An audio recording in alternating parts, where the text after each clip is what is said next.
And I felt like proximity to my father and to the White House, and with my husband taking such an influential role in the administration, I didn't want to also be running a business. So I put it into trust. I have independent trustees. I would argue that if I had not come to Washington, D.C., and if I was in New York growing my business, I would be doing far better than by placing the restrictions I've placed on my team.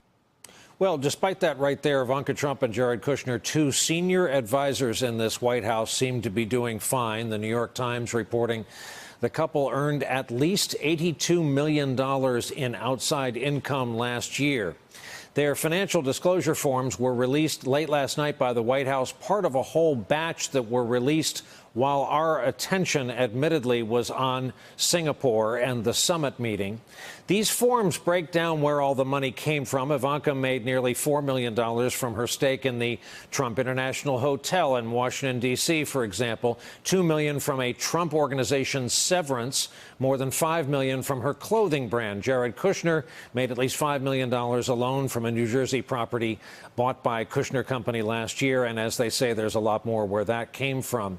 Here to talk about it tonight, Rachel Abrams, a Pulitzer Prize-winning business reporter with the New York Times. There are so many ways to go about this. As you sat down, I was saying we get to work with a former White House aide every day, Nicole Wallace, who worked for 43.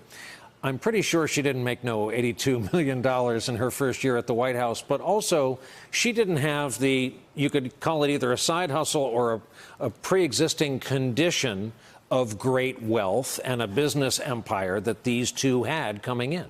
Yeah, I think what's clear is that they're clearly making money off of these businesses outside of their roles in the White House. But the question people really want to know is, are they making money in an inappropriate way? Are they taking advantage of their positions in the White House? Are they using the White House as a QVC for Ivanka Trump shoes or handbags? And what these numbers don't tell us is really whether they have been bumped up significantly by their platform in the White House. We know that their real estate assets increased in value by about $50 million, but their income increased by a few $1 million.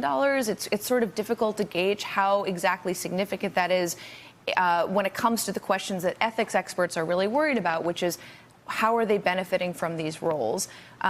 Ivanka Trump, for instance, earned nearly $4 million from her stake in the old post office, as you mentioned, but that's kind of on pace with what she earned according to her financial disclosures last year. We don't see a significant uptick in that, and obviously the old post office in the Washington area is the thing that ethics experts are most concerned about because they're worried that people are going to stay there to curry favor with her father.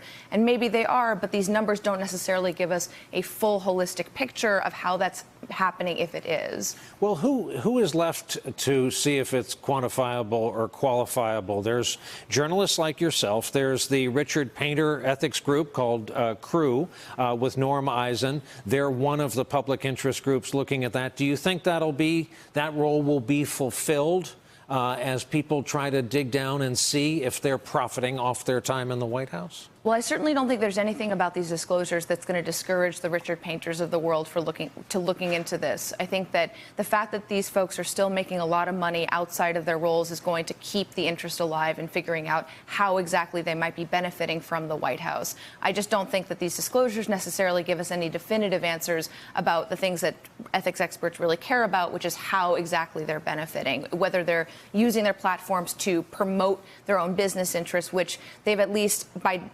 Ivanka Trump, for example, taking steps back from her businesses, declining to be in leadership roles. She's at least trying to show that she's not steering the ship, if you will, for any businesses that might benefit her or her husband financially. We have a few seconds left, so I'll take on a hugely complicated topic. There are trusts and there are trusts.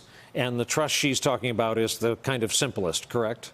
I don't know about simplest, but certainly they're not totally blind in the sense that previous presidents, and she's not a president, obviously, have chosen to have blind trusts. Yeah. She and her father still have trusts where they could conceivably have some ownership and ability to have control over them in ways that maybe ethics experts would prefer that they not. Hey there, I'm Chris Hayes from MSNBC. Thanks for watching MSNBC on YouTube. If you want to keep up to date with the videos we're putting out, you can click subscribe just below me or click over on this list to see lots of other great videos.